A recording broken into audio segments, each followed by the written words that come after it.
Hey, yo, what's up, YouTube, man? It's your boy, Action Jackson. In today's video, I'm going to be talking about the Dallas Cowboys signing Martavis Bryant. So before we hop into the video, I appreciate if you guys would like the video, subscribe if you're new, comment and share my video with anyone who you think will enjoy my content. So really, I'm going to talk about two things about Martavis Bryant, his previous career, and what you guys probably recognized him from and earlier in his playing career, and also what he could be doing for the Dallas Cowboys right now to help out with those winning football games. So if you guys didn't know who Martavis Bryant was, he played at Clemson from 2011 to 2013, got drafted in the fourth round by the Pittsburgh Steelers. And as one thing, if you guys don't know anything about the Pittsburgh Steelers, one thing they know how to do really, really well, and that is develop and draft wide receivers. Doesn't matter if they get them in the first round, through the seventh round, undrafted. You look at all some of their greatest receivers, they were undrafted day three guys. So like Lynn Swann was an undrafted football player in from what I can remember. If not, he was a late round guy. Uh, Antonio Brown was selected in the fifth or sixth round. You got Juju, who was selected in the second round. You got Hines Ward, I believe, same thing, a third round, fourth round guy. They got a lot of great wide receivers, and they get them from, it doesn't matter where in the draft, they get them, and then they develop them and they turn them into superstars, right? So Martavis Bryant was just another product of that. He was in the fourth round, selected in the fourth round, did really, really well. And he was that second wide receiver opposite to those three killer bees. Back when the Steelers in the 2010s were known for their offense with Big Ben, Le'Veon Bell, and Antonio Brown. Those guys, if you had any of those three in your fantasy leagues, you was probably winning your fantasy championships back then, right? So Martavis Bryant was that wide receiver too, and he opened up the field for Antonio. He opened up the field because Antonio Brown would be taking or dedicating most of the coverage, and Martavis Brown was a great wide receiver two, a fringe, a low end wide receiver one, but he was a wide receiver two. He was kind of like what Josh Gordon could have been, right? Same thing with Martavis Bryant.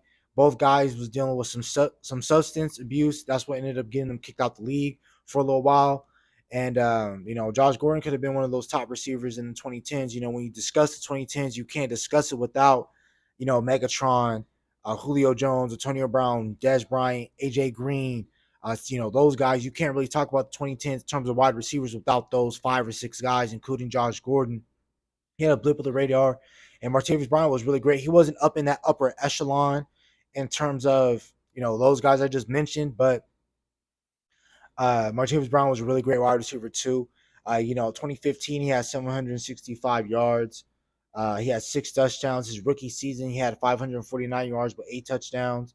2017 he had 603 yards and 3 touchdowns. This is coming off of being suspended for a whole year, and then his last known time being in the league was with the Oakland Raiders in 2018, where he had 266 yards and no touchdowns. That was just a horrible year for the Raiders because that was our last year in Oakland, and a lot of things went to crap. And they said that he still can run a 4.42 in the NFL, and that's what he was clocked in at. Where he was or where he went, he was over in the XFL playing like in arena leagues, I believe. But I know his last stint was in the XFL. He got reinstated earlier this month, or I believe his reinstatement process was being developed in October, and they reinstated him back into the league in November. Two teams were interested in him. It was us, the Dallas Cowboys, and the Tennessee Titans. Now, what Martavis Bryant does for you right now is Martavis Bryant brings you that veteran presence, like how T.Y. Hilton brought to you last year. Now, the difference between Martavis Bryant coming into this team this year versus T.Y. Hilton last year was that we wanted production from T.Y. Hilton, because once the Dallas Cowboys figured out in the front office, the Joneses, which I'm about to get on them a little bit, is just that we needed T.Y. Hilton to come in and produce and be our wide receiver 2, wide receiver 3, because Noah Brown is solid, but he isn't solid enough to be your wide receiver 2 week in and week out, especially versus the best defense in the NFL at the time, the San Francisco 49ers. And now with Martavis Bryant coming in, he's at best going to be your wide receiver 4, maybe wide receiver 5. So right now he's probably going to help contribute on special teams, maybe. But where I can see him probably help you at best case scenario if things work out, he's shown some promise in practice and he does well on second and third team opportunities. I can see him being your wide receiver 5, and maybe he comes in spurts and he can do what T.Y. Hilton brought to you last year. T.Y. Hilton was your third and short guy when we wanted to throw the ball. You'll dump it off to T.Y. Hilton. He was easily going to win his matchup in the slot, get open, and take down the field for about 10, 11 yards. So he'll get the needed first downs that we needed to. He got that 3rd and 30 for you on Christmas Eve versus the Philadelphia Eagles, where he utilized his speed to get down there. Got down there. Dak Prescott utilized his arm and attacked that secondary of Philly, who's still weak to this day. So I just think Martavis Bryant can be your wide receiver 5, special teams. He might be able to come in at spots and bring that veteran leadership, and possibly can utilize his speed to help you out in Spurs versus some games. He might be able to help you out in Buffalo or Miami or Detroit when you got to go play Detroit and Dallas, or when you play Philly again on December 10th. And another thing, about with the Joneses, man, and I really blame this on the front office, and I really felt like that if the Dallas Cowboys really needed help at wide receiver, I'm not mad that we went and got Martavis Bryant, because right now, personally, I feel confident enough in our wide receiver core, including Jake Ferguson, which we already knew from last year was going to be somebody, your future tight end 1. But I felt like if the Dallas Cowboys wanted to contribute to their wide receiver room, I felt like you could have done what the Lions did and gave up your late day 3 pick to go get Donovan Peoples-Jones from the Browns, or you could have utilized some of your trades and go see what other guys were out there. I was saying Laviska Shenault. I was saying Allen Robinson from the Steelers. I was possibly thinking about Van Jefferson before he got traded. So there was a couple of different guys that I was talking about that we could have traded for at wide receiver, who you could have. I was thinking about Julio Jones. I was thinking about some of those guys that I feel like who've been playing football a lot more recently that could have came in here and could have helped you if you wanted to add to the wide receiver room. Because I feel like the Dallas Cowboys wanted to add a receiver because Michael Gallup didn't show up in some of your biggest games. He didn't show up against the Niners. He didn't show up versus the Chargers. He didn't show up versus Philly in spots, right? He dropped that 3rd and 3 where before the end of the first half where we could have scored a touchdown. So I felt like if you wanted to get better at wide receiver, you already knew October 8th when you played the San Francisco 49ers that you felt like we had a wide receiver 3 problem. Why didn't you just utilize Jalen Tolbert more? He caught a touchdown. He did more in one game versus Philly than what Michael Gallup has did the past 2 seasons, this season and last season. So I felt the Dallas Cowboys could have done a little bit better in terms of team roster building. And that's another thing about this draft as well that just passed the Mozzie Smith draft.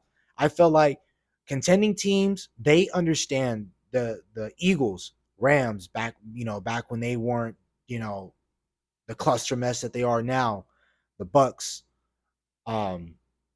Chiefs, Bengals, Bills, Ravens. Those guys understand this team building process. Philly, they understand this team building process. San Francisco knows this team building process. They know that there's 3 phases for getting your roster better: do the draft, trades, free agency. We did the free agency part. We did the draft part. We normally do well in the draft part, but we didn't do well in trading for a guy in October to understand what we are now in October and try to add pieces to get us over the hump and get us out of the second round of the division round that can advance us into the championship game, advance us to the Super Bowl. But we're not doing that. We're not doing that, right? And I also kind of am also again Matthew Jones is because you did free agency. You didn't do well in the draft, guys. Like if you think about this draft class, I'm going to talk about it in the offseason more in depth, but you think about it, Mozzie Smith, I'm not mad at the Mozzie Smith pick, but I felt like there are some things that you should have done a lot better. I felt like you should have drafted you an offensive tackle or a guard. I felt like if you're going to keep Tyler Smith, you should have drafted you an offensive tackle. I understand it was a fight between Bergeron and Mozzie Smith in the first round.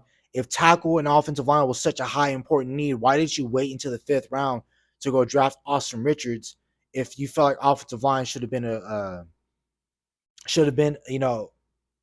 marquee position for you to get better at?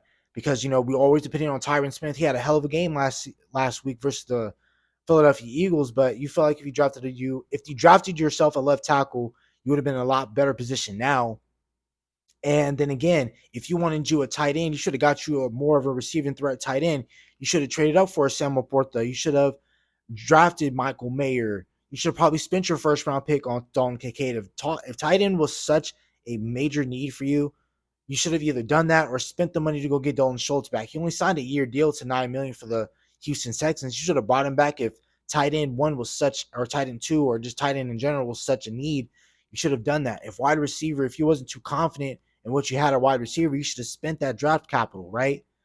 You should have done a lot better in that draft, and you should have gotten a lot more different pieces if you weren't going to participate in the trade market and the trade deadline. So that's about it for the video. Hope you guys have a nice day. Stay safe, stay blessed. Bye.